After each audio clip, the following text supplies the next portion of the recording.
Krishna Hare Krishna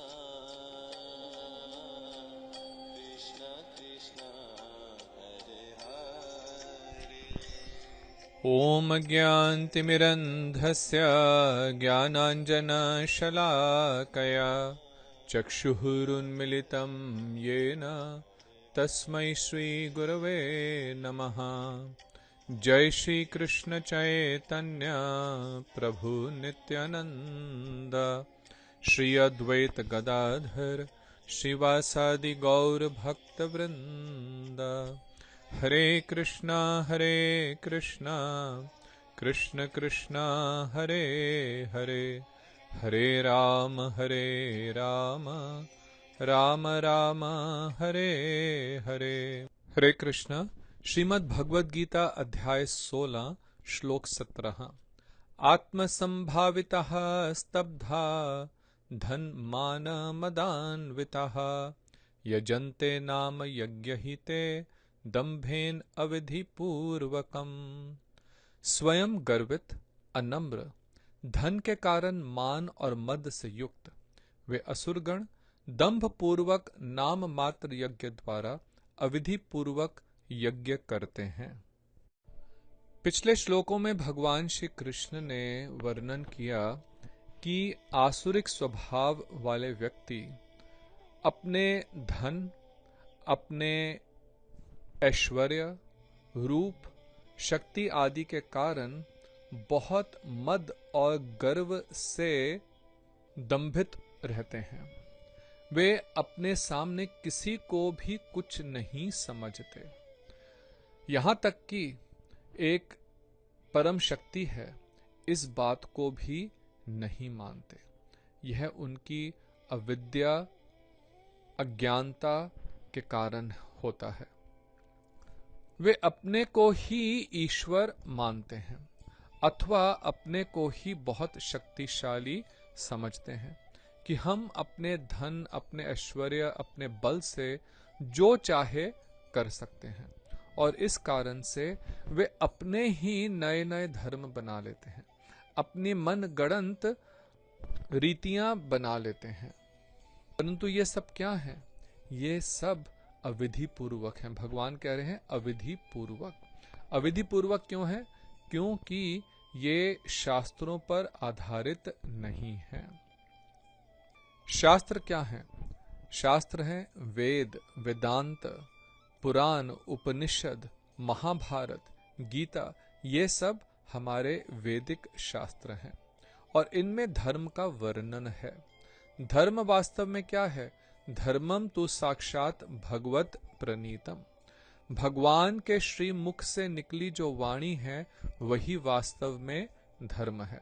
तो भगवत गीता में जो कुछ वर्णित है यह धर्म है, क्योंकि साक्षात भगवान श्री कृष्ण ये उपदेश अर्जुन को दे रहे हैं। अर्जुन के माध्यम से सारे जगत को यह धर्म का उपदेश दे रहे हैं। इसी प्रकार से दूसरे शास्त्रों में भी जो वेद के और शास्त्र हैं, जैसे गीता है, उसी प्रकार से भागवत है, पद्म पुराण है, विष्णु पुराण है, वेदांत सूत्र हैं, कई उपनिषद हैं। तो इनमें भी भगवान की वाणी का वर्णन है।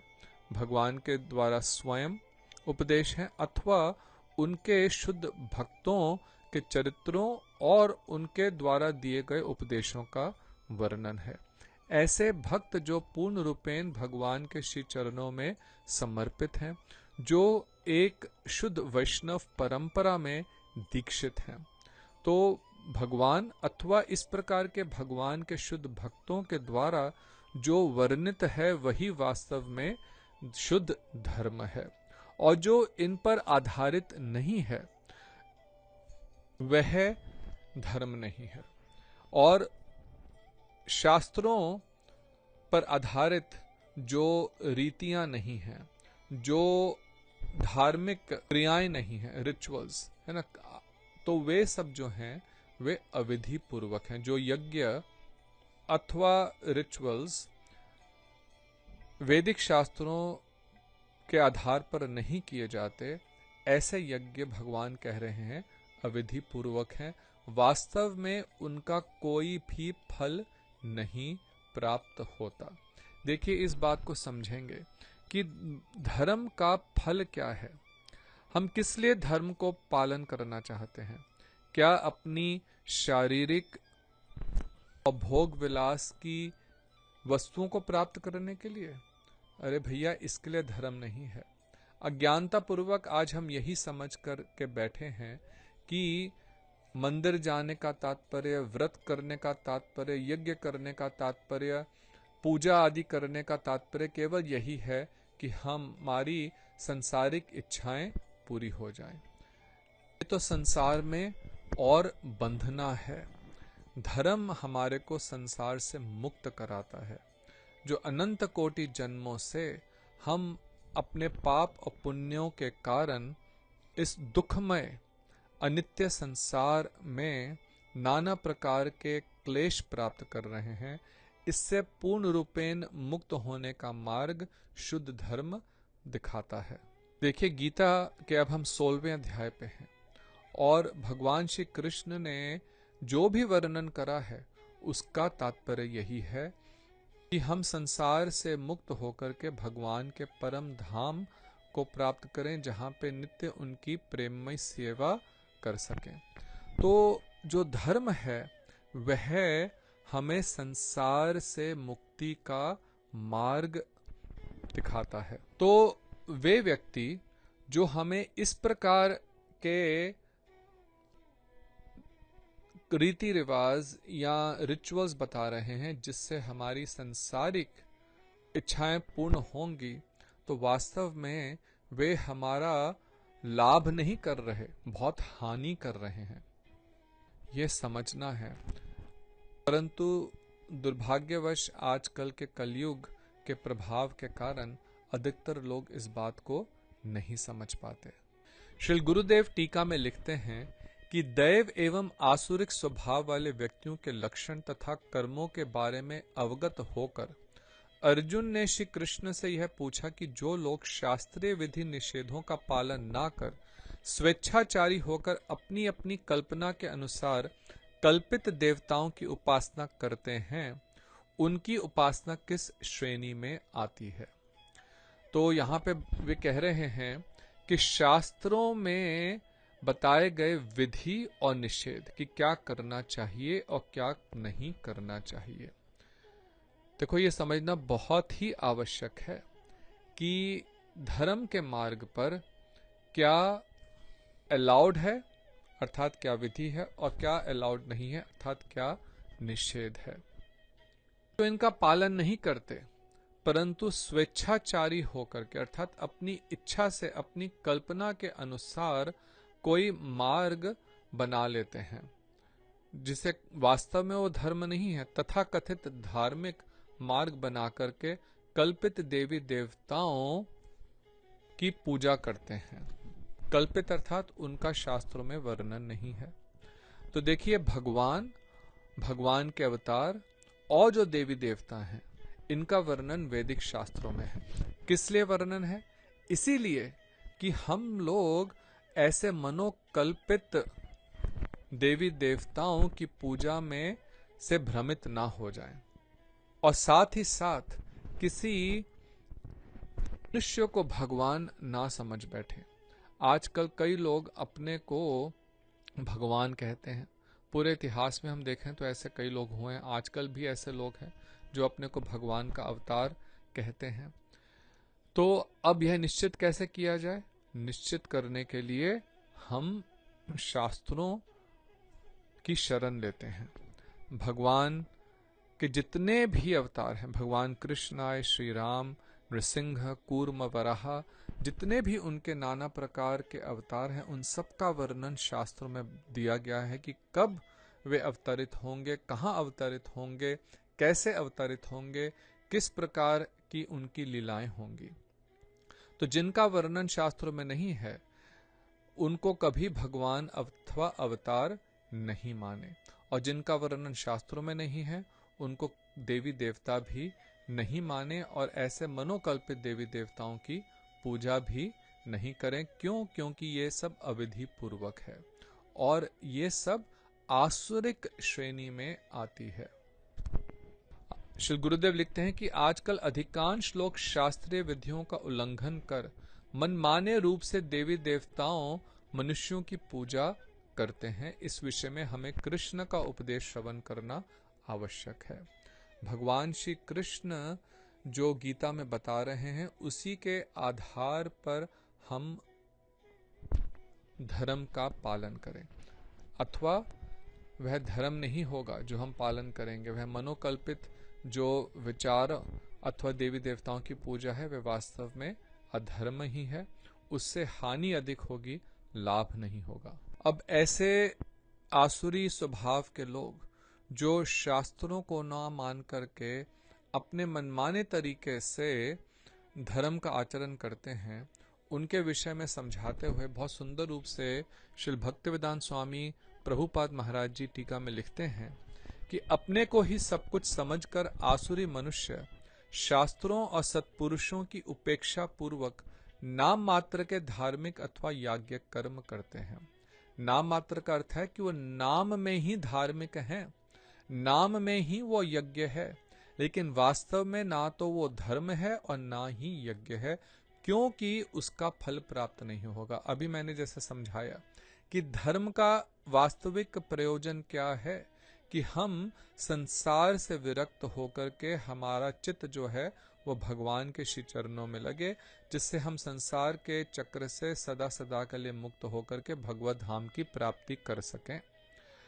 इसके इतर जो भी प्रचलित धर्म के तात्पर्य हैं वे वास्तव में शास्त्र सम्मत नहीं हैं। आजकल ऐसे लोग हैं जो ऊट पटांग बातें बता करके कहते हैं ये कर लो तो तुम्हारा काम हो जाएगा, फला फला पूजा कर लो, ऐसा कुछ तिकोना बना करके खा लो, ये कर लो वो कर लो और तुम्हारा रुका हुआ काम ठीक हो जाएगा। भैया इन लोगों से बहुत बहुत सावधान रहें, क्योंकि ये भगवान कृष्ण के कथन अनुसार यहाँ पे भगवान स्वयं भगवान भगवत गीता में स्पष्ट रूप से कह रहे हैं कि ऐसे लोग धर्म के गुरु नहीं हैं, ये वास्तव में असुर हैं। असुर क्या करता है? वह हमारी हानि करता है, वह हमारे को कष्ट देता है।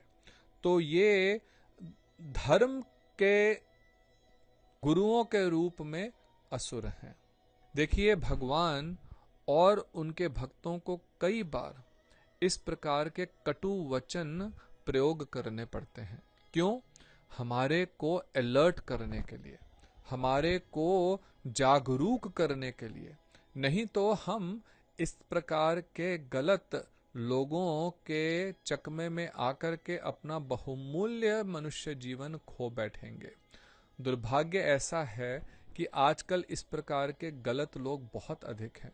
शुद्ध भक्ति का प्रचार करने वाले तो बहुत ही कम हैं। तो इस विषय में सतर्क करने के लिए भगवान भी कठोर वचन का प्रयोग कर रहे हैं और भगवान के वचनों को समझाने के लिए भी कभी कभी हमें कठोर वचनों का प्रयोग करना पड़ता है। तो आगे श्री प्रभुपाद जी लिखते हैं कि ऐसे आसुरिक स्वभाव वाले व्यक्ति जो शास्त्रों को नहीं मानते और अपनी नाम मात्र के धार्मिक अथवा यज्ञ कर्म करते हैं, ऐसे लोग किसी में पूज्य भाव नहीं रखते, भगवान में भी पूज्य भाव नहीं रखते। उनका व्यवहार बड़ा ही अशिष्ट होता है।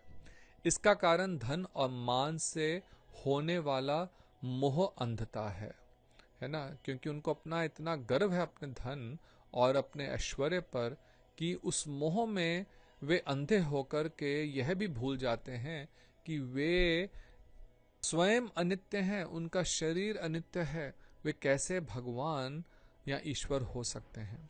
ये असुर कभी कभी दंभ पूर्वक धर्म उपदेशक का वेश बनाकर लोगों को सन्मार्ग से भ्रष्ट करते हैं। दुर्भाग्यवश ऐसे धर्म ध्वजियों को बहुधा संत अथवा अवतार समझकर पूजा जाता है। तो देखिए इस प्रकार के कई कपटी धर्म के उपदेशक हैं, कई इस प्रकार के चीटर्स हैं। और क्यों हैं? श्री प्रभुपाद जी कहते थे कि जगत में ऐसे चीटर्स इसलिए हैं क्योंकि हम चीट होना चाहते हैं, क्योंकि हम वास्तविक धर्म का पालन नहीं करना चाहते। तो देखिए, दो कारणों से, दो मेन कारण हैं। पहला कारण, शास्त्रों के विषय में हमारी अज्ञानता। हम लोग अपने शास्त्रों को पढ़ते ही नहीं हैं। कितने सनातन धर्मी हैं जिन्होंने बाकी वेदों और उपनिषदों और पुराणों को तो छोड़िए, ये 700 श्लोकों वाली भगवत गीता को भी कितने लोगों ने पढ़ा है और पढ़ करके ठीक प्रकार से समझा है, जैसा भगवान श्री कृष्ण कह रहे हैं। जब हम शास्त्र ही नहीं पढ़ेंगे तो अब शास्त्र के नाम पर हमें कोई भी कुछ भी कह करके बरगला सकता है ना।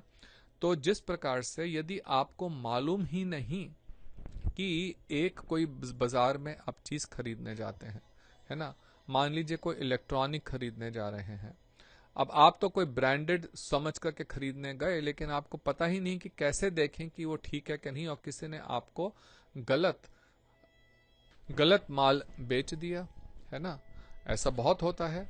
नकली माल बहुत बिकता है, नकली नोट बिकते हैं, क्योंकि जब आपको मालूम ही नहीं कि असली नोट की पहचान क्या है, तो आपको कोई 100 रुपए या 500 रुपए का नोट नकली हाथ में पकड़ा देगा, आपको पता ही नहीं चलेगा।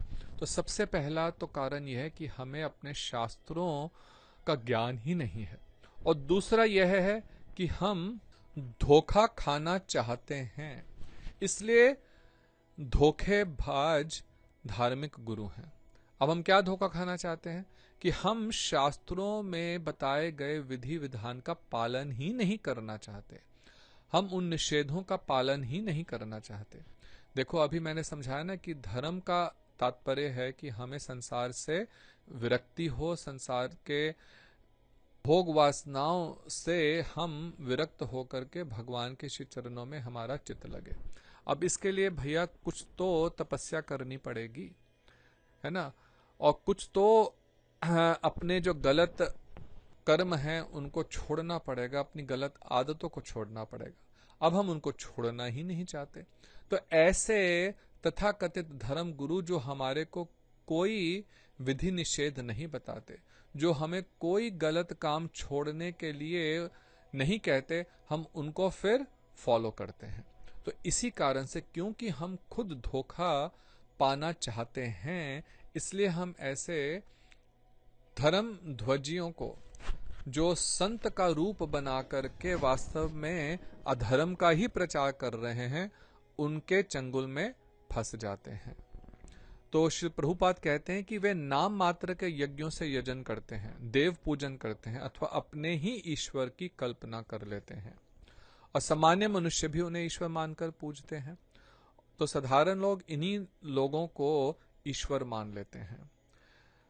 अब देखो, ऐसे कई आज भी केसेस हैं ऐसे संतों के, ऐसे तथाकथित ईश्वरों के, जो कि कुकर्मों के कारण या तो जेल में पड़े हैं या उनको देश छोड़ करके भागना पड़ा। अब मैं किसी का नाम नहीं लूंगा, आप लोगों ने न्यूज आदि में देखा ही होगा, ऐसे बहुत हैं। और क्यों वे ये सब कर पाते हैं? क्योंकि सामान्य मनुष्य अज्ञानी है और वे इस तरह का धोखा खाना चाहते हैं। मूर्खता, हमारी मूर्खता के कारण हम ऐसे ढोंगियों को ईश्वर का पद दे देते हैं।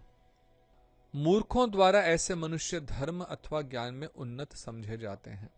सन्यास के वेश की आड़ में नाना प्रकार का दुराचार करते हुए ये सन्यासी के लिए विहित विधान की बिल्कुल उपेक्षा कर देते हैं। अब देखिए, हमारे सनातन धर्म में गेरुए वस्त्र का बहुत आदर है, तो लोग गेरुए वस्त्र धारण कर लेते हैं और उसमें फिर नाना प्रकार के कुकर्म करते हैं। और गेरुए वस्त्र इसलिए धारण करते हैं कि आसानी से उनको दान दक्षिणा मिल जाएगी, आराम से वे अपना जीवन करेंगे। भैया, सन्यासी तब बनता है कोई जब वह संपूर्ण रूप से संसार को त्यागता है, हर प्रकार के भोग विलास का त्याग करता है और बिल्कुल साधारण जीवन जीता है। तो ऐसे लोगों के दुराचार को देख करके जो वास्तव में पढ़े लिखे लोग हैं, उनका धर्म से भी विश्वास उठ जाता है। तो ये बहुत बड़ा कुकर्म ये लोग कर रहे हैं, किसी की श्रद्धा को भी इस प्रकार से तोड़ देना। मैंने भी बचपन में ऐसे कई तथाकथित गेरुए वस्त्रधारी साधुओं को देखा और उनके आचरण को देख करके मन बहुत विक्षिप्त हो जाता था। परंतु ये भगवान की ही कृपा है कि समय आने पर शुद्ध साधुओं का, शुद्ध संतों का, हमारे गुरुदेव जैसे हैं, उनका सानिध्य प्राप्त हुआ और वास्तव में समझ आई कि वास्तव में सन्यासी कौन है, वास्तव में साधु कौन है। हमारे गुरुदेव थे, श्री प्रभुपाद थे, ये लोग पूर्ण रूपेण निष्किंचन थे। इतने शिष्य होने पर भी और इतने मठ मंदिर होने पर भी बिल्कुल साधारण रूप से अपना जीवन जीते थे, पूर्ण भजनशील थे। कोई धन संपत्ति अपने लिए प्रयोग नहीं करते थे। जो धन दक्षिणा में आता था उसको ठाकुर जी की और भक्तों की सेवा में, प्रचार में, ग्रंथों के प्रकाशन में लगा देते थे। अपने लिए एक कौड़ी भी नहीं प्रयोग करते थे। ये वास्तव में सन्यासी हैं। परंतु जो ढोंगी सन्यासी हैं वे समझते हैं कि अपनी कल्पना के अनुसार किसी मार्ग पर चला जा सकता है, क्योंकि ऐसा कोई आदर्श मार्ग नहीं है जो सबके लिए अनुसरण के योग्य हो।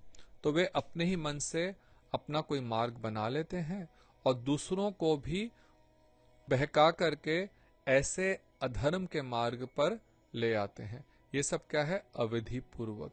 इसलिए भगवान ने इस शब्द का प्रयोग करा अविधि पूर्वक। यह विधि पूर्वक नहीं है। जो अविधि पूर्वक किया जाएगा उसका फल नहीं मिलेगा।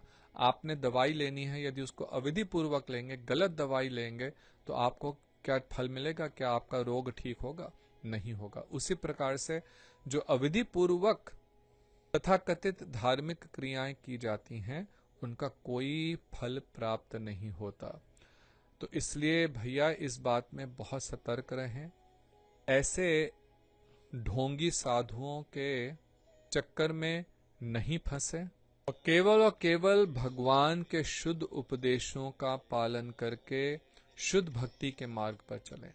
और देखो इस कलयुग में तो बाकी सारी धार्मिक क्रियाओं से सर्वोत्तम क्रिया क्या है? भगवान के नाम का जाप करना। हरे नाम हरे नाम एवं केवलम कलो नास्तेव नास्तेव गतिरन्यथा। इसलिए भगवान के शुद्ध नामों का निरंतर जाप करें और अपने जीवन को आनंदमय बनाएं। हरे कृष्णा, राधे राधे। आपका दिन मंगलमय हो।